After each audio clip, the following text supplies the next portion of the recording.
Neat JEE విద్యార్థులకు శుభవార్త. IIT medical entrance లో ర్యాంకులు సీట్లు సాధించేందుకు Kota digital study material WhatsApp ద్వారా పొందండి. WhatsApp number 9849016661. అందరికీ నమస్కారం. ముందుగా నాకు విధ్వంసం నుండి వికాసం వైపు పయనించడానికి ఈ తీర్మానాన్ని ఆమోదించడానికి ఇచ్చిన పెద్దలకందరికీ కూడా నమస్కరిస్తున్నాను. ముందుగా స్వర్గీయ ఎన్టీ రామారావు గారి 102వ జన్మదిన శుభోత్సవం సందర్భంగా ఆయనకు పాదాభివందనాలు చేస్తున్నాను. అదేవిధంగా స్వర్గీయ ఎన్టీఆర్ సినిమాలు పేరు ప్రఖ్యాతులు చూస్తూ పెరిగాం. చంద్రబాబు గారి ఇమేజ్ చూసాం, విన్నాం. చంద్రబాబు గారి విజన్ చూసి మేము ఎంచుకున్న వ్యాపార రంగంలో కూడా ఆధునికత, అప్డేట్ మెషిన్స్తో వరల్డ్ వైడ్ విస్తరించాం. లోకల్ టు గ్లోబల్ లీడర్గా ఉంటూ కూడా మాలాంటి కొత్త వారికి గౌరవం, మర్యాద ఇవ్వడంలో, ప్రజాసేవలో ఎలా ఉండాలో సలహాలు, సూచనలు ఇవ్వడంలో చంద్రబాబు గారు చూపే అభిమానానికి ధన్యవాదాలు తెలుపుకుంటున్నాను. రాజకీయం అంటే సేవ, అభివృద్ధి అని చెప్పారు. మాలాంటి రాజకీయం సేవగా చూసే వాళ్ళకి ఆయన ఇచ్చే గౌరవానికి మరోసారి ధన్యవాదాలు. వారసుడు అంటే ఆస్తులకు, వ్యాపారులకే కానీ ప్రజాసేవ కోసం పుట్టిన రాజకీయ పార్టీలకు వారసుడు కావడం అంటే అది పెద్ద సాహసం.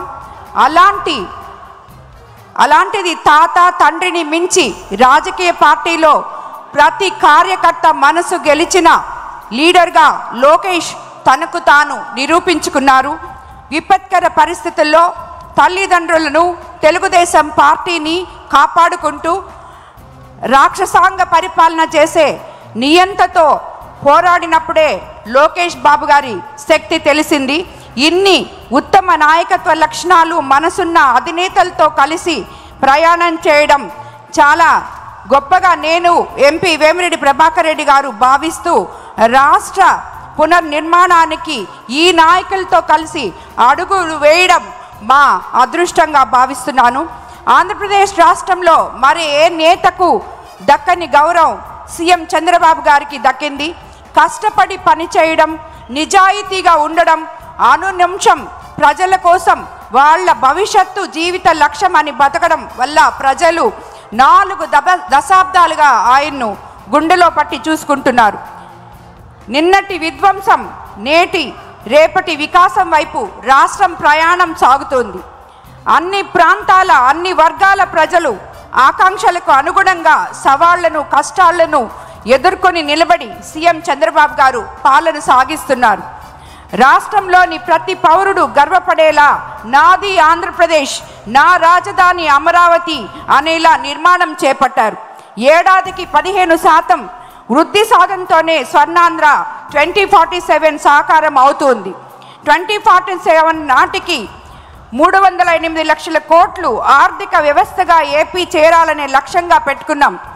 రాష్ట్ర తలసరి ఆదాయం 55 లక్షల సాధనకు 10 సూత్రాలతో ప్రణాళిక రూపొందించారు.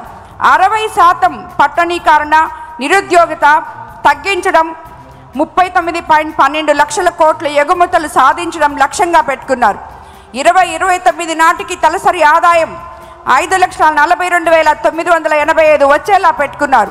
కొన ఊపిరితో ఉన్న రాష్ట్రాన్ని కాపాడమే కాదు, ఆంధ్రప్రదేశ్ అని సగర్వంగా నిలబెట్టే బహుతర బాధ్యతను మా కూటమి ప్రభుత్వం తీసుకుంది. 10 లక్షల కోట్ల అప్పులు,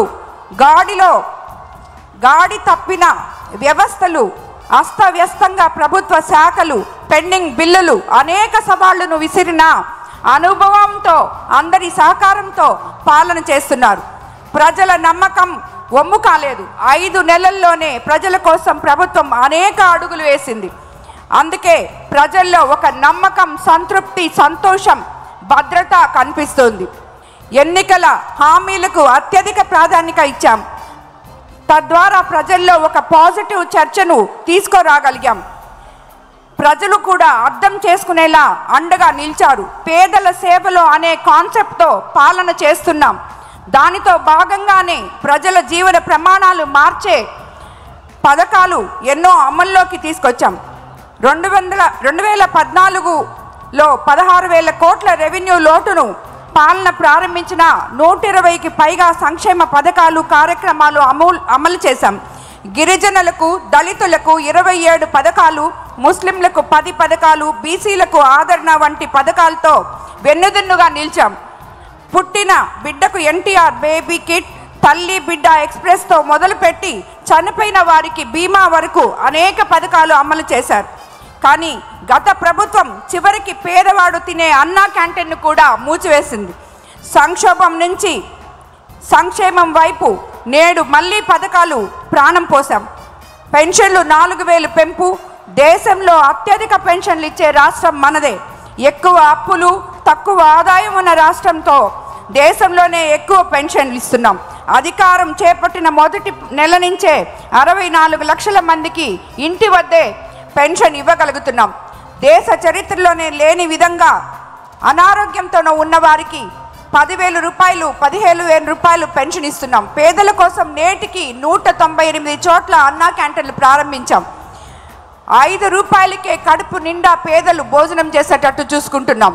పేదల జీవన ప్రమాణం పెంచడంలో ఇదో ముఖ్యమైన పథకం. సూపర్ 6 పథకాలు నాంది. ఆడబిడ్డలకు సాయంగా దీపం 2 కింద ఏడాదికి 2,684 కోట్లతో 3 ఉచిత గ్యాస్ సిలిండర్ల పథకం. చెత్త పన్ను రద్దు చేశాం. గత ప్రభుత్వం పన్ను వేసింది కానీ 83 లక్షల టన్నుల చెత్త ఎత్తనే లేదు. 25కు పైగా కొత్త నూతన పాలసీలు, industrial development policy, MSME policy, food processing policy, electronic policy, private park policy, clean energy policy, semiconductor policy, drone policy, data centre policy, తిరిగి బ్రాండ్ ఏపీకి శ్రీకారం చుడుతున్నాం. పారిశ్రామిక ప్రగతి వైపు అడుగులు వేస్తున్నాం. ₹5,000 కోట్లతో కొప్పర్తి, ఓరకల్లు ఇండస్ట్రియల్ కారిడార్లు, కర్నూలులో డ్రోన్ హబ్ ఏర్పాటుకు 300 ఎకరాల కేటాయింపు. ప్రతి క్షణం, ప్రతిరోజు రాష్ట్రం కోసమే ప్రజల రుణం తీర్చుకుంటున్నాం. ఇవన్నీ కేవలం 5 నెలల కాలంలో మా ప్రభుత్వం చేసుకున్న లక్ష్యాలు.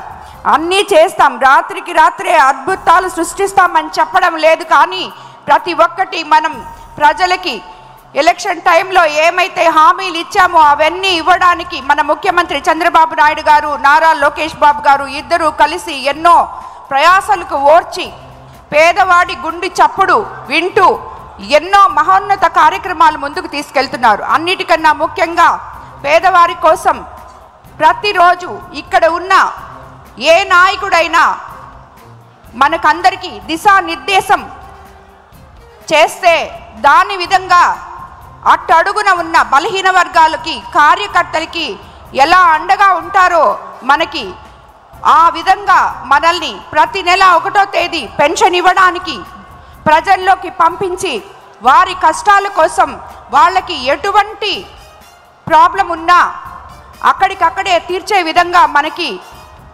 ప్రజలకి దగ్గర చేస్తున్నారు. అదేవిధంగా గ్రీవెన్స్ డేలు పెట్టి నిత్యము వారానికి 1 రోజు ప్రజల్లో ఉండాలని నాయకుల్ని కోరుకుంటున్నారు.